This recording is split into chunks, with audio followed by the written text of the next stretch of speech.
You must have heard a lot about Ukraine's neo-Nazi groups.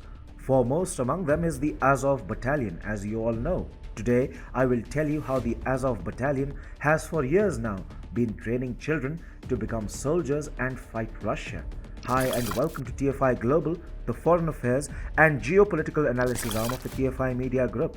I am your host Sanbir. Let's begin. I want that this war will end and we will kill all the Russians. These are not my words. These are the words that the Azov Battalion has been teaching Ukrainian children for years now. Do you know what happens in the Sub-Saharan region of Africa? First of all, do you know what Sub-Saharan Africa is? It basically consists of all of Africa south of the Saharan Desert. An important facet of this region is that children can often be seen wielding guns, fighting battles, and jumping around like armed monkeys. But that is Africa. The world is unfortunately used to seeing African kids becoming soldiers before they become adolescents. What the world does not know is the fact that Ukraine's Azov Battalion does the same with children as young as 6. Ever since Russia annexed Crimea in 2014, Ukraine has been accused of grave human rights abuses in eastern Ukraine, or Donbass as it is being currently called. This region consists of a majority of ethnic Russian speakers. Ukraine's Azov Battalion, which is a neo-Nazi fighting force, is most active in this region. Azov Battalion, since 2014, has been in the news for organizing summer training camps across Ukraine. What is the unique selling proposition of such camps, you might ask? Well, they are used to train children to fight Russia. The summer camp training program constitutes the first stage of the recruitment of child soldiers in the Azov Battalion's ranks.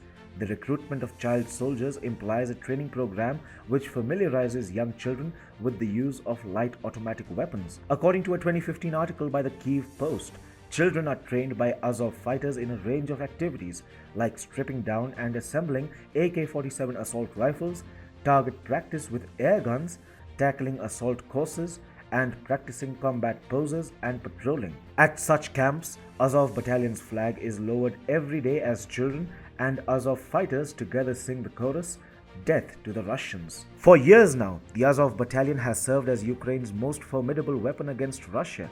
It has a sophisticated force and is also in possession of lethal weapons. Where do you think it got the money for all such luxuries from? How is it that the Azov Battalion became such a big threat to Russia that Vladimir Putin had to openly declare that his war was meant to denazify Ukraine? Important to note is the fact that the Azov Battalion, which officially displays the Nazi SS emblem, is described by the Kyiv regime as a volunteer battalion of territorial defense. It is a National Guard battalion under the jurisdiction of the Ministry of Internal Affairs. You would be surprised to hear that the Azov Battalion is supported by the United States. The US has over the past several years provided military aid to Ukraine to strengthen the country's National Guard. The Azov Battalion is a part of Ukraine's National Guard, which effectively means that the United States has been funding and arming this neo-Nazi group that is accused of employing and training children to wage a war against Russia. The Azov Battalion has been indoctrinating children in creating soldiers out of unsuspecting and innocent kids. This crime against humanity has been supported by the government of Ukraine and also successive governments in Washington. Yet, these financiers and allies of the Azov Battalion today have the gall to turn around and preach morality to the world. Note, Russia has decimated the Azov Battalion in the ongoing war. The city it is based out of, Mariupol, has been leveled. The Azov Battalion, for all practical purposes, is now dead.